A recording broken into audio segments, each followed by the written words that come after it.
Bienvenue sur Actu Réfractaire, on est aujourd'hui le 27 février. On va parler d'un procès hors norme en France, de produits tout mignons mais qui sont dangereux, et aussi des affaires d'État franco-algériennes. C'est parti!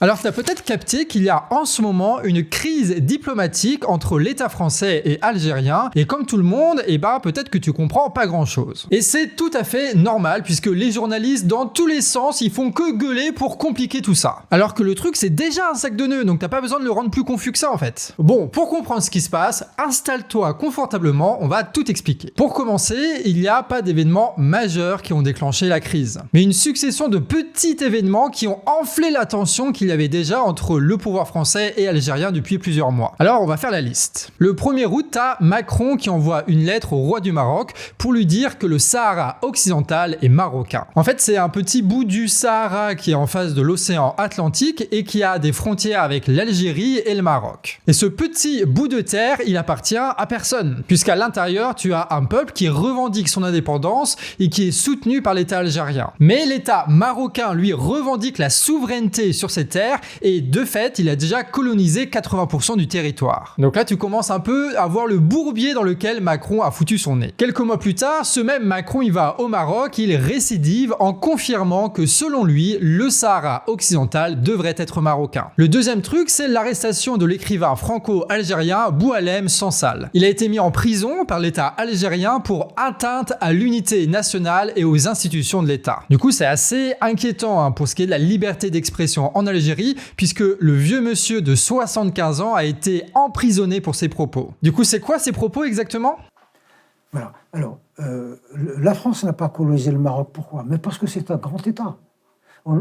C'est facile de coloniser des petits trucs qui n'ont pas d'histoire.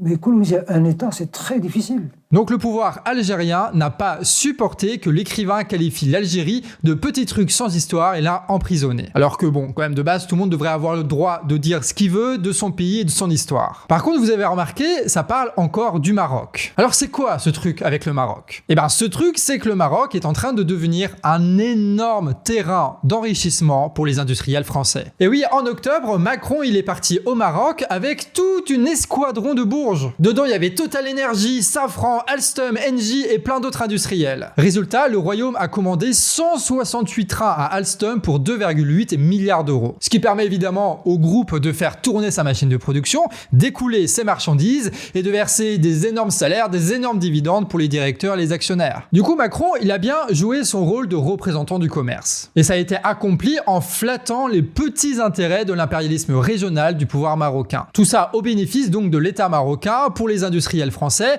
mais ça plaît aussi beaucoup à l'extrême droite française. Et oui, Jean-Marie Le Pen a toujours été un allié du royaume marocain. Du coup, ça fait très longtemps que son parti a annoncé qu'il reconnaîtrait la marocanité du Sahara occidental s'ils arrivaient au pouvoir. T'avais même Jean-Marie Le Pen qui avait été invité par Hassan II dans son palais en décembre 90. Et pareil pour Marine Le Pen et son parti, ils sont fans de Mohamed IV qui est l'actuel roi du Maroc. Et c'est réciproque puisque les médias marocains, fidèles de la monarchie, ont suivi à fond les élections législatives. Et ces médias de cour présentait l'ascension au pouvoir de ce parti d'extrême droite comme une chance. Bon, tu connais la suite, finalement, Bardella n'a pas pu finir Premier ministre. Mais du coup, c'est Macron qui a rejoint le fan club de Mohamed IV. Et le prix de tout ça, c'est une dégradation des relations diplomatiques entre la France et l'Algérie. Donc après toutes ces histoires, tu as l'État algérien qui a refusé de récupérer les ressortissants que l'État français voulait renvoyer. Résultat, Beyrou le mytho, il a voulu remettre en cause les accords de 68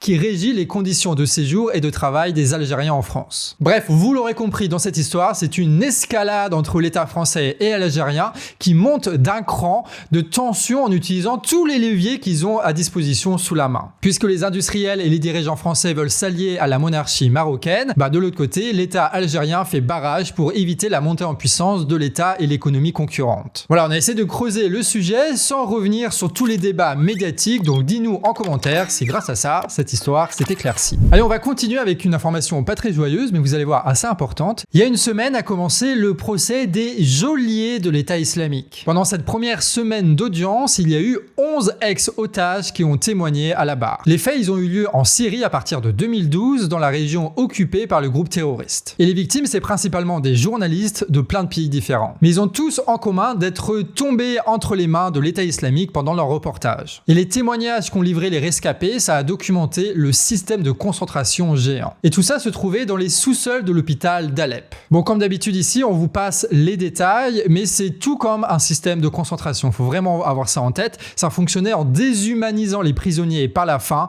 par la torture et par la manipulation. Mais ce qui émerge de tous ces témoignages, c'est aussi le sort du peuple syrien. Et oui, les otages ont été aux premières loges pour voir l'oppression des Syriens et des Syriennes. Et ce peuple prisonnier, lui, n'était pas otage, il était sous l'occupation de l'État islamique. Et l'idéologie de ces tarés-là, c'était de viser une rééducation morale par la force. Résultat, t'as une grande majorité de la population occupée par l'État islamique qui s'est retrouvée dans ces camps de concentration. Et ça a été le cas bien avant la création officielle de l'État islamique qui date de 2014, puisque la création du groupe remonte en 2006 dans les geôles irakiennes tenues par l'armée états-unienne. Et sa montée en puissance, elle est liée à la déstabilisation causée par ce qui s'est passé en Irak avec la guerre des États-Unis. Puis ensuite, le groupe a été alimenté par la guerre civile de Bachar al-Assad. Cette guerre civile a été lancée pour étouffer la révolution syrienne qui avait commencé dans le sillage des printemps arabes. Bref, une histoire très sombre qui a pris le pied sur le terreau de l'impérialisme et de la répression. Et ce procès, il est super important parce qu'il permet de documenter cette histoire qui a traumatisé le peuple syrien